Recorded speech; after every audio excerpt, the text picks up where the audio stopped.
माण्हू ॿिया बि हज़ार सिंधी माण्हू पधरा लखनि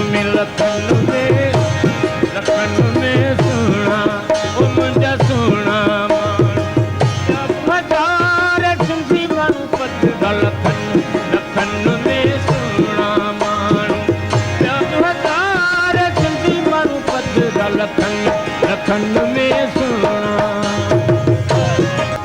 टोपी अजरक पट बुहारी भलो मियां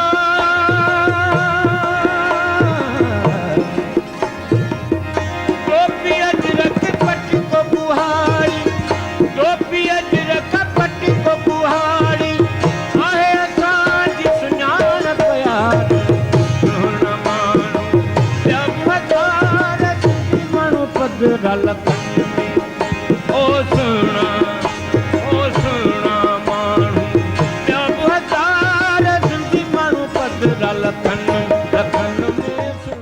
जिते सॼी सिंध सकाफ़ती रंगनि सां रंगजी वई आहे उते हर तरफ़ सिंध जी सकाफ़त खे उजागर कयो पियो वञे। उते तालके सकरंड जे ॻोठ हसन जमाली में कोट जे समाजी अॻवान हसन अली जमाली पारां सिंध टीवी नेटवर्क जे मज़हबी भाईचारो असांजी सकाफ़त सिंधु दरिया असांजी मैसियत जे सॾ खे वरजाईंदे सकाफ़ती ॾियारे जी मुनासिबत सां राति देर सां मच कचहरी ऐं राग रंग जी महफ़िल कराई वई, जिते इलाइक़े जे मोदीन ॻोठाणनि इलाइक़े वासियुनि वॾे तादाद में नौजवाननि टोपियूं अजरक पटका पहिरें शरीक थिया।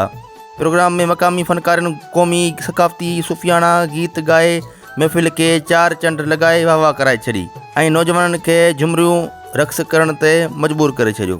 ॻोठ हसन जमाली में सिंधी सकाफ़त जे ॾियारे जे हवाले सां मोहम्मद हसन जमाली हिकु मच कचारी जो इंतज़ाम कयो आहे ऐं सिंधी जे हवाले सां हिकु महफ़िल मूसीक़ी जो बि प्रोग्राम जो इंतज़ाम कयो आहे जसो हुजे हुनखे। अॼोके ॾींहुं सिंधी जी सकाफ़त हिकु पुराणी सकाफ़त आहे ऐं हिकिड़ी ॻाल्हि आउं तव्हांखे ॿुधाईंदो हलां त 5000 पुराणी साल न पर उन खां वधीक अञा हुन जा जेके हिते निशान मिलनि था। जीअं त असां सकाफ़ती प्रोग्राम अॼु कोठायो तंहिंजे करे संगत पूरी असां सां गॾु आहे ऐं माशाल्लाह उन में असां मच कचहरी बि कई आहे। मच कचहरी खां अलावा असां अजरक सकाफ़ती डे जेको मल्हायो आहे। सकाफ़त असांजी जेका आहे हज़ारे साल पुराणी आहे।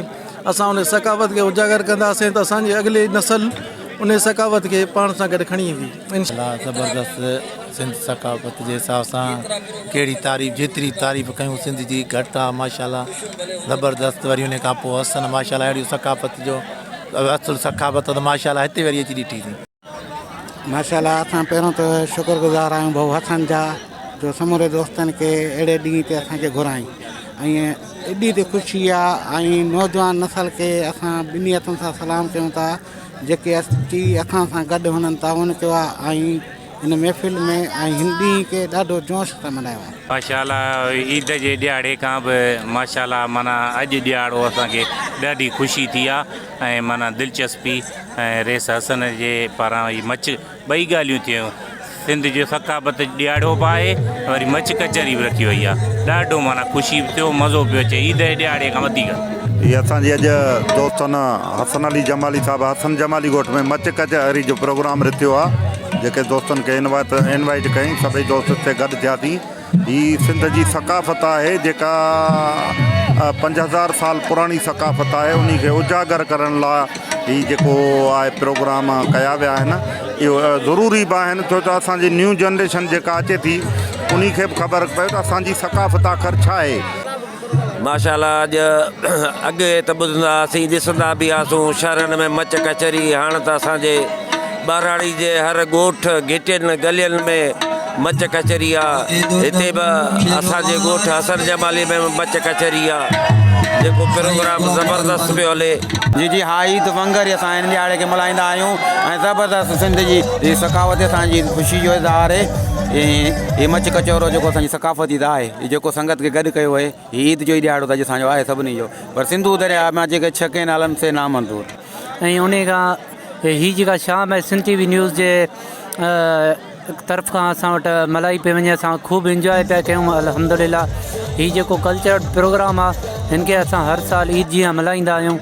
हीअ जेको अॼु मामा हसन अली जमाली सिंध जी सकाफ़त जो प्रोग्राम मुनक़िद कयो आहे एक बेहतरीन प्रोग्राम है माशाल्लाह सां ऐं असां इन प्रोग्राम के खूब इंजॉय करे रहिया आहियूं।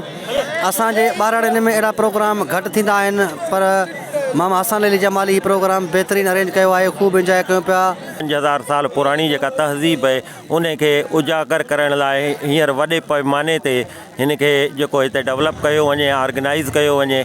इन सिलसिले में असां कल्चर डे पंहिंजो मल्हायो आहे, कल्चर डे हिते मल्हायो जंहिं सॼी संगत दोस्त आड़ो पाड़ो सॼो घुरायो। तमामु कचहरी रखाई आहे जंहिंमें असांजी संगत सिंध टीवी जा माण्हू सभु आया, सभिनी जी महिरबानी ऐं तमामु असांखे सुठो लॻो जेको असां हीउ कयो।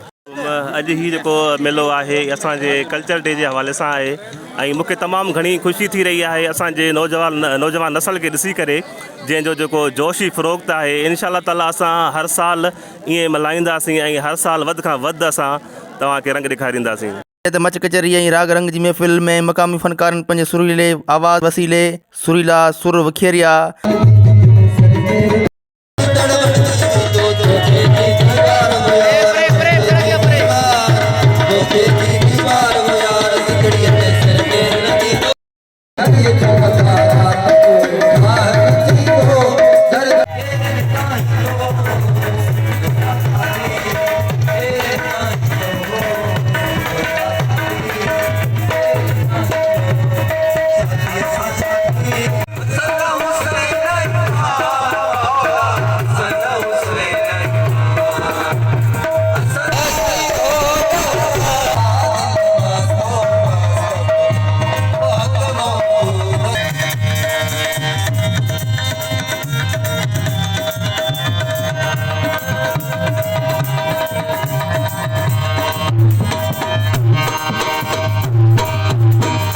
महफ़िल मौसीक़ी जे प्रोग्राम में ॻोठ जे समाजी अॻवान हसन अली जमाली ऐं जहांगीर जमाली पारां आयल ख़ासि महिमाननि खे सिंध जी सक़ाफ़ती लुंगियुनि जा तोहफ़ा पेश कया विया।